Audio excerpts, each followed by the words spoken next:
నమస్కారం, వార్తలకు స్వాగతం. ముందుగా ముఖ్యాంశాలు. ఎన్నికల సందర్భంగా నారా చంద్రబాబు నాయుడు రోడ్ షో. ఈ సందర్భంగా సీఎం జగన్ రెడ్డిపై పలు విమర్శలు. CM Jagan Reddy road show, Chandrababu నాయుడుపై ఫైర్. ఎన్నికల సందర్భంగా CM Jaganmohan Reddy road show నిర్వహించారు. ఈ సందర్భంగా చంద్రబాబు నాయుడుపై ఆయన మండిపడ్డారు.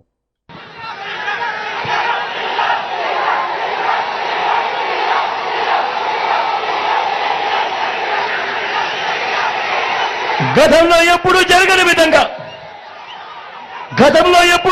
విధంగా మన రాష్ట్రంలో మొత్తం మీ బిడ్డ పాలన రాకముందు వరకు రాష్ట్రంలో మొత్తం 4 లక్షల ఉద్యోగాలుంటే గవర్నమెంట్ ఉద్యోగాలు మీ బిడ్డ వచ్చిన ఈ 59 నెలల కాలంలోనే అక్షరాల ఇంతకు ముందు ఎప్పుడూ జరగని విధంగా చూడని విధంగా మీ బిడ్డ మరో 2,31,000 ఉద్యోగాలు ఇచ్చాడు. ఈ 59 నెలల కాలంలో మన పిల్లలే ఈరోజు గ్రామ సచివాలయాలలో ఏకంగా 1,35,000 మంది కనిపిస్తారు. నా చెల్లెమ్మలు, నా తమ్ముళ్ళు ఈరోజు గ్రామ సేవలో కనిపిస్తా ఉన్నారు. మొట్టమొదటిసారిగా గతంలో ఎప్పుడూ జరగని విధంగా, రాష్ట్ర చరిత్రలో ఎప్పుడూ చూడని విధంగా మొట్టమొదటిసారిగా, ఇంతకు ముందు ఎప్పుడైనా కూడా మేనిఫెస్టో అనే దానికి అర్థం ఎప్పుడైనా కూడా ఎవరైనా కూడా ఏం కనిపించేది? ఎన్నికలప్పుడు మేనిఫెస్టో అని చెప్పి రంగురంగుల కాగితాలతో ఇచ్చేవాళ్ళు, రంగురంగుల అబద్ధాలు చెప్పేవాళ్ళు, పేదల ఆశలతో ఆడుకునేవారు, అబద్ధాలకు రెక్కలు కట్టేవాళ్ళు. ఎన్నికలైపోయిన తర్వాత మేనిఫెస్టో చెత్తబుట్టలో వేసేవాళ్ళు. మేనిఫెస్టో ఎక్కడుందంటే కనిపించే కార్యక్రమం కూడా ఎక్కడ ఎతికినా కనపడదు. మొట్టమొదటిసారిగా సాంప్రదాయాన్ని మార్చాడు మీ బిడ్డ. ఎన్నికల మేనిఫెస్టోను ఒక భగవద్గీతగా, ఒక బైబిల్గా, ఒక ఖురాన్గా భావిస్తూ ఎన్నికల మేనిఫెస్టోలో చెప్పినవి ఏకంగా 99% హామీలను అమలు చేసి మీ బిడ్డ నా అక్క చెల్లెమ్మల కుటుంబాలకే పంపిస్తా ఉన్నాడు. ఆ చిక్కడి చిరునవ్వుల మధ్య అక్క చెల్లెమ్మలనే అడుగుతా ఉన్నాడు, అక్క ఇదిగో మీ అన్న మేనిఫెస్టో, ఇదిగో మీ తమ్ముడు మేనిఫెస్టో, పథకాలన్నీ కూడా జరిగాయా లేదా అన్నది మీరే టిక్కు పెట్టండి అక్క అని చెప్పి మొట్టమొదటిసారిగా సాంప్రదాయాన్ని మారుస్తూ ఎన్నికల మేనిఫెస్టో అంటే విశ్వసనీయత తీసుకొచ్చిన వ్యక్తి, విశ్వసనీయత తీసుకొచ్చిన పాలన ఈ 59 నెలల కాలంలోనే జరిగిన మాట వాస్తవం కాదా అని అడుగుతా ఉన్నాడు మీ బిడ్డ. ఇవాళ నేను మీ అందరితో కూడా ఇప్పుడు కొన్ని పథకాలు గడగడ మచ్చుకు కొన్ని పథకాలు చెబుతాను. మీరే ఆలోచన చేయండి. గతంలో ఎప్పుడైనా ఈ పథకాలు ఉన్నాయా? గతంలో ఎప్పుడైనా ఈ పథకాలు ఎవరైనా చూశారా?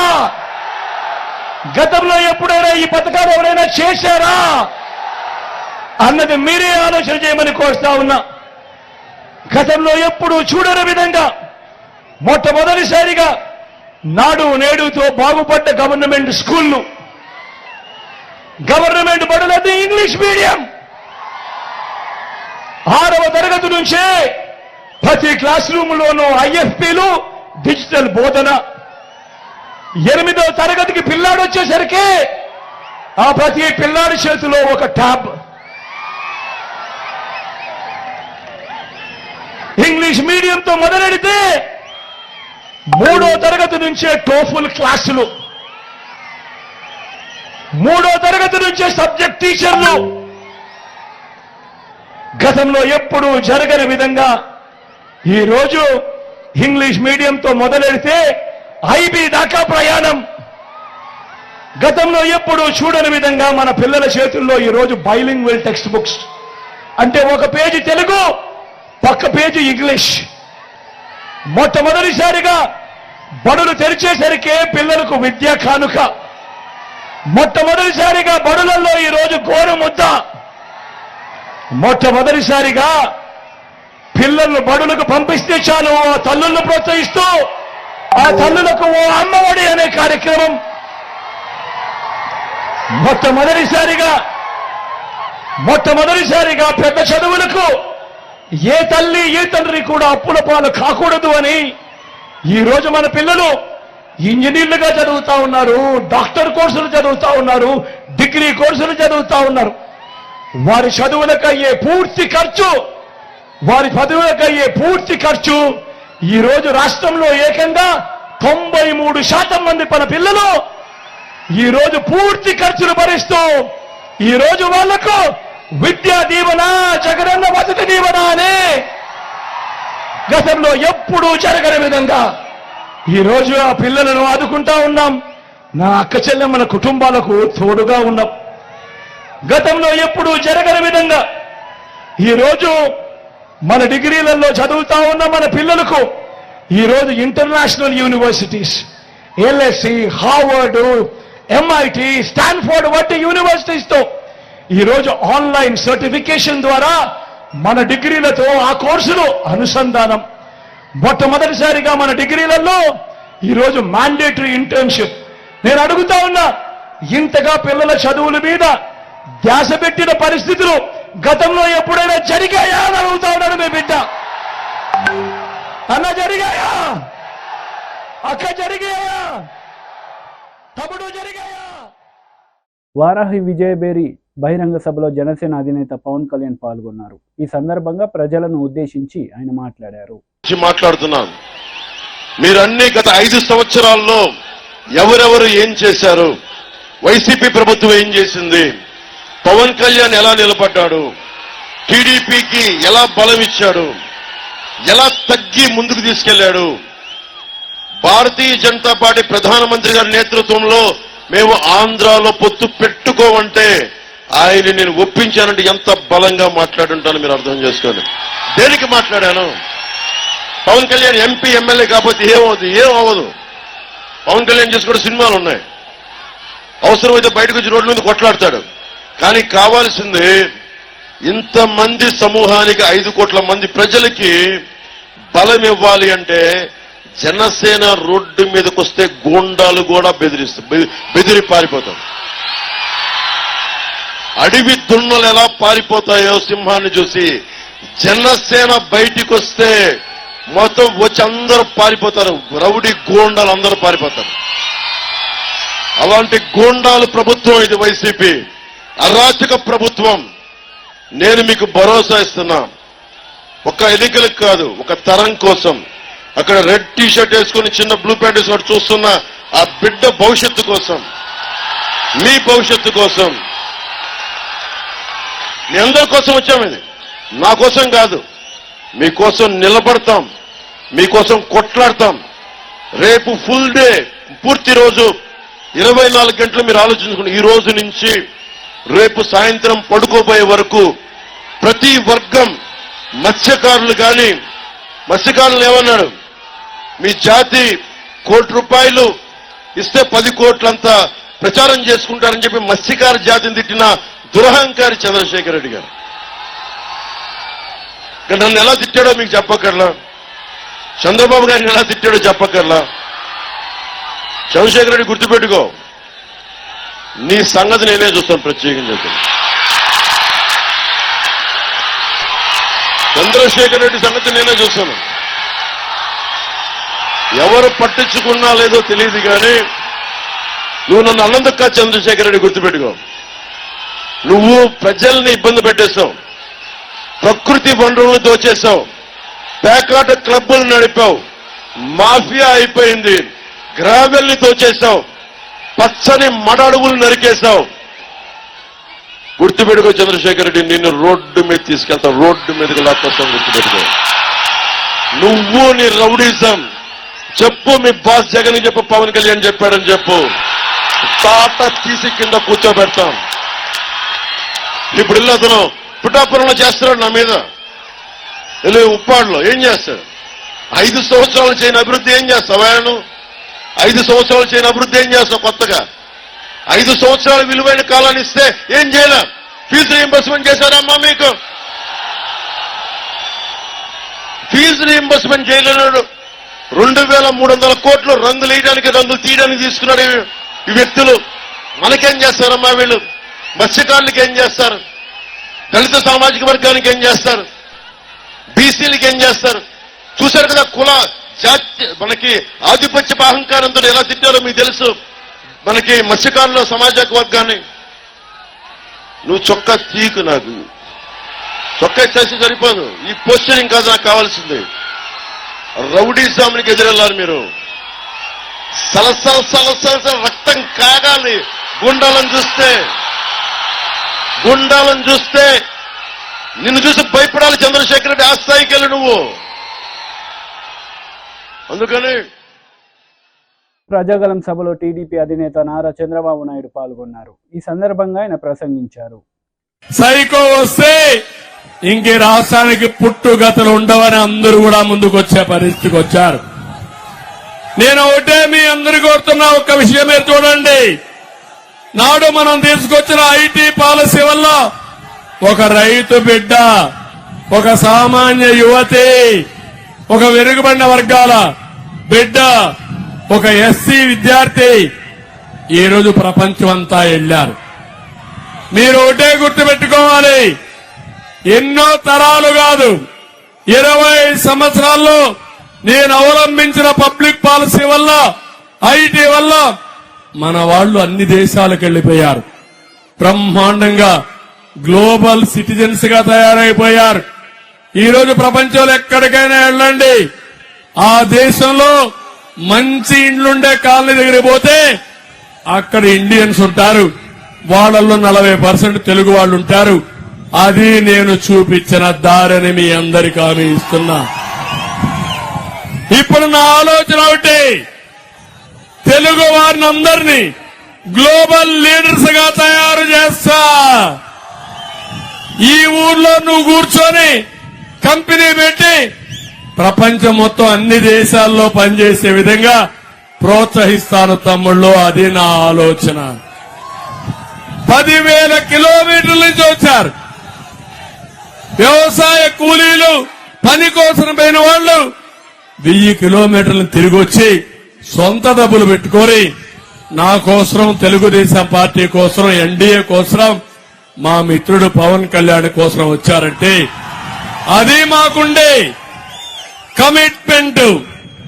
అందుకే నేను అడుగుతున్నా, ఈరోజు మీరు చెప్పాలి, ఏం తమ్ముళ్ళు ఎవరికైనా ఉద్యోగాలు వచ్చాయని మిమ్మల్ని అడుగుతున్నా, వస్తాయని నమ్మకం ఉందని మిమ్మల్ని అడుగుతున్నా. ఇంకా ఎవరైనా రాకపోతే అందరికీ అప్పీల్ చేస్తున్నా, మీరందరూ రండి, ఓట్లు వేయండి. కొన ఊపిరితో ఉండే రాష్ట్రాన్ని కాపాడడానికి మీరందరూ చొరవ తీసుకోవాల్సిందిగా అందరినీ కోరుతున్నా. ఈ సమయంలో తమ్ముళ్ళు మిమ్మల్ని అందరినీ ఒక విషయం అడుగుతున్నా. ఈరోజు కొంచెం చల్లగా ఉంది, ఎల్లుండి ఎండ తీవ్రంగా ఉండొచ్చు, ఉండకపోవచ్చు. ఓట్లేస్తారా లేదా? ఎండకు భయపడతారా మీరు? ఒకవేళ నా ఓటు ఏమవుతుంది, ఏకపోతే ఏంటి అనుకుంటారా మీరు? ఓటు అనేది వజ్రాయుధం. సైకోని ఇంటికి పంపించడానికి వజ్రాయుధం. 7 గంటలకే రావాలి, 6 గంటలకు నిద్రలేయాలి. లేస్తారా లేదా? 7 గంటలకంతా రెడీ కావాలి. 7 నుంచి 10 గంటల వరకు అన్ని బూతులు కూడా ఫుల్ అయిపోవాలి. అందరూ ఓట్లేసేయాలి. అక్కడ కొంతమంది రౌడీయించడానికి వస్తే ఒకటే నేను చెప్తున్నా మీకు, సైకిల్ స్పీడ్ పెంచండి, అడ్డం వస్తే తొక్కుకుంటా పోండి, నేను చూసుకుంటా.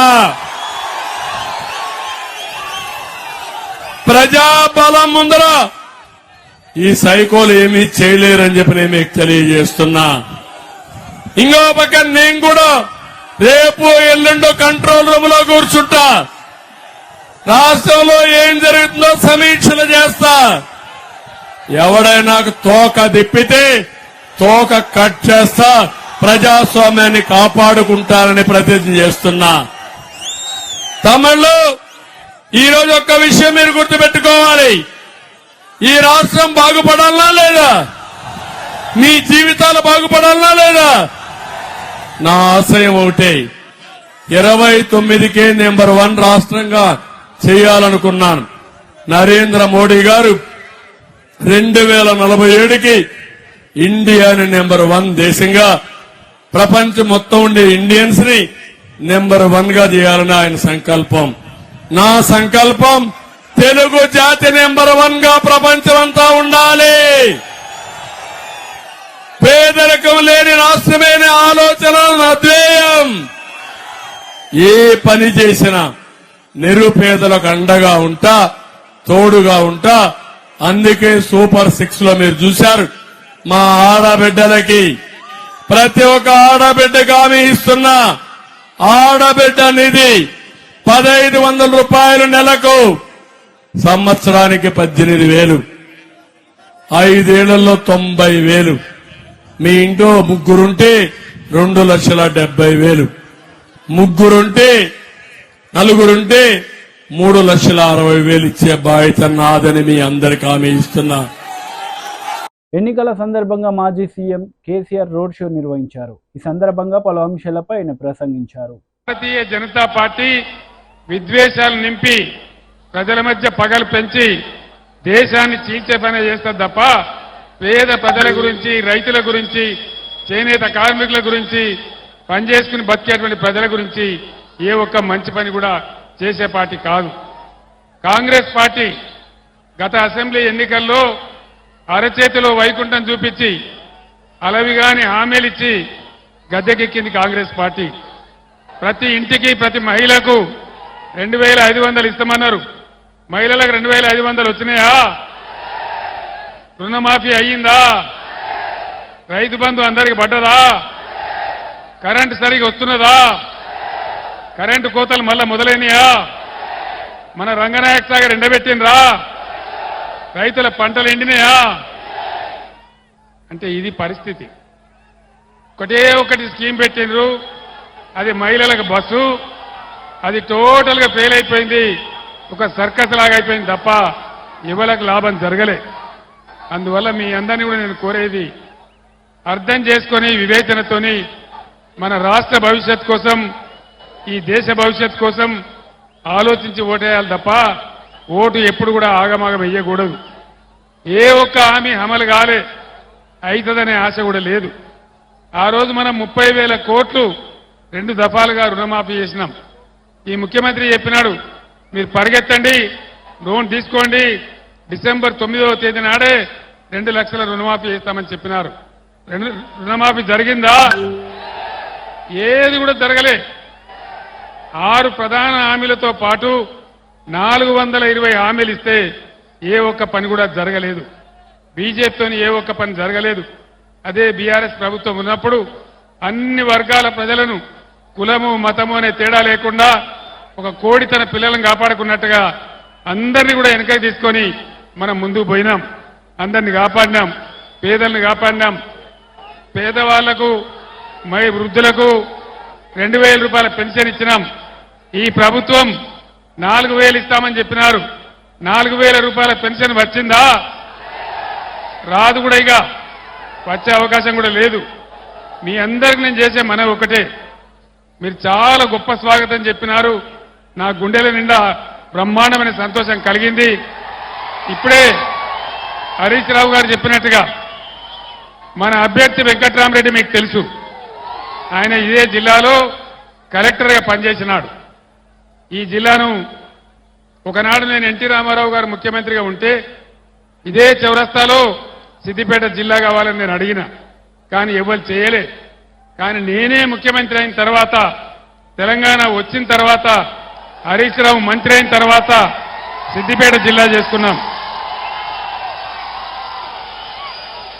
సిద్దిపేట జిల్లా చేయడమే కాదు, సిద్దిపేటకు రైలు కావాలని తెచ్చుకున్నాం, గోదావరి నీళ్లు తెచ్చుకున్నాం, సిద్దిపేట జిల్లా తీసుకున్నాం. కానీ జాగ్రత్త, ఈరోజు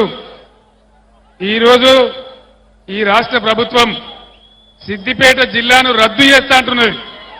సిద్దిపేట జిల్లా ఉండన్నా? సిద్దిపేట జిల్లా ఉండన్నా? అన్న మీరు వెనక చెప్తలేరు ఉన్నా అన్నా సిద్దిపేట జిల్లా తీస్తా అంటే యుద్ధం చేద్దామా మరొక యుద్ధానికి సిద్ధమైదామా ఈ మూర్ఖ ముఖ్యమంత్రి మూర్ఖ ప్రభుత్వం ప్రజలకు పరిపాలన తేవాలని తెస్తే దాన్ని రద్దు చేస్తామని చెప్తున్నారు. ఈ వచ్చిన సిద్దిపేట జిల్లాకు కలెక్టర్గా వెంకట్రామరెడ్డి గారు చాలా సేవలు అందించారు. మీ ఊర్లలో ఉన్న మొక్కలు చెట్లు వెంకట్రామరెడ్డి గారు నాటించినటువంటివి. హరీష్ నాయకత్వంలో సిద్దిపేటలో బ్రహ్మాండమైన అభివృద్ధి చేసుకున్నాం. ఆ అభివృద్ధి కొనసాగాలంటే మన హక్కులు రావాలంటే మన నీళ్లు మనకే ఉండాలంటే ఖచ్చితంగా మొన్న ఎన్నికల్లో హరీష్కి ఇచ్చిన మెజార్టీ కంటే ఇంకో 20,000 మెజార్టీ ఇచ్చి 1,00,000 మెజార్టీ ఇచ్చి వెంకట్రామరెడ్డి గారిని గెలిపించాలి. గెలిపిద్దామా? సిద్దిపేట మెజార్టీ ఎంత? 1,00,000నా? 1,00,000 అంటే గ్యారంటీగా నేను ఇయ్యాలని డిక్లేర్ చేస్తున్నా. సిద్దిపేట మెజార్టీతోనే వెంకట్రామరెడ్డి గారు ఎంపీగా గెలిచిపోయిందని చెప్పి నేను తెలియజేస్తా ఉన్నా. వెంకట్రామరెడ్డి గెలుపులో సిద్దిపేట జిల్లా గెలుపున్నది, మెదక్ పార్లమెంట్ గెలుపున్నది. ఆయన డబ్బులకు ఆశపడి పదవులకు ఆశపడి వచ్చినవాడు కాదు. ఆయనకు ఆల్రెడీ వెంకట్రామరెడ్డి గారికి ఎమ్మెల్సీ పదవి ఉంది. ఆయన ఒక మాట చెప్పినాడు, నన్ను గెలిపిస్తే 7 నియోజకవర్గాలలో 7 కళ్యాణ మంటపాలు కట్టించి ₹1 పేదలకు ఫ్రీగా పెళ్లి చేస్తామని చెప్పినాడు. 100 కోట్లతో ట్రస్ట్ పెట్టి పేద విద్యార్థులందరికీ నేను చదువు చెప్పిస్తా నా సొంత డబ్బులతోనని వెంకట్రామరెడ్డి గారు చెప్పినారు. ఇటువంటి నాయకుడు గెలిస్తే మనందరికి గౌరవం, ప్రజలకు గౌరవం, అందరికి లాభం. కాబట్టి దయచేసి నా మాట మీద హరీష్ మాట మీద విశ్వాసం ఉంచి 1,00,000 మెజార్టీ మన సిద్దిపేట నుంచే ఇవ్వాల. సిద్దిపేట మీరు ఎటువంటి పులులో నాకు తెలుసు. మీరు పట్టుబడితే జట్టు కడితే 1,00,000 మెజార్టీ మీకు లెక్కనే కాదు. 1,00,000 కదా గ్యారంటీగా. మీ అందరిని ఒకటే నేను కోరుతా ఉన్నా, హరీష్ నాయకత్వంలో మే 13వ తేదీ వరకు అందరూ కూడా ఈరోజు ఏ ఉత్సాహంతో నాకు స్వాగతం చెప్పినారో, ఏ ఉత్సాహంతో ఇంత బ్రహ్మాండమైనటువంటి నేల ఈనిందా అనే పద్ధతిలో సభకు వచ్చినారో అదే పద్ధతిలో విశ్రమించి కష్టపడి దయచేసి వెంకట్రామరెడ్డి గారికి 1,00,000 ఓట్ల మెజార్టీ సిద్దిపేట నుంచే ఇవ్వాలని కోరుకుంటూ, ఏ రోజు వచ్చినా మా బిడ్డ కదా మా కన్న బిడ్డ కదా అనే ప్రేమను ఎప్పుడు వచ్చినా మీరు చూపిస్తా ఉన్నారు. అదే ప్రేమతో 1,00,000 ఓట్ల మెజార్టీ సాధించాలని మీ అందరినీ కూడా కోరుకుంటూ. మహిళా కమిషన్ మాజీ చైర్పర్సన్ వాసిరెడ్డి పద్మ మీడియా సమావేశం నిర్వహించారు. ఈ సందర్భంగా పలు అంశాలపై ఆమె మాట్లాడారు.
వార్తలు ముగించే ముందు ముఖ్యాంశాలు మరోసారి. ఎన్నికల సందర్భంగా నారా చంద్రబాబు నాయుడు రోడ్ షో. ఈ సందర్భంగా సీఎం జగన్ రెడ్డిపై పలు విమర్శలు. CM Jagan Reddy road show, Chandrababu నాయుడుపై ఫైర్. ఈ వార్తలు ఇంతటితో సమాప్తం. తిరిగి ప్రసారమయ్యే వార్తల్లో మళ్ళీ కలుద్దాం. అంతవరకు సెలవు. నమస్తే.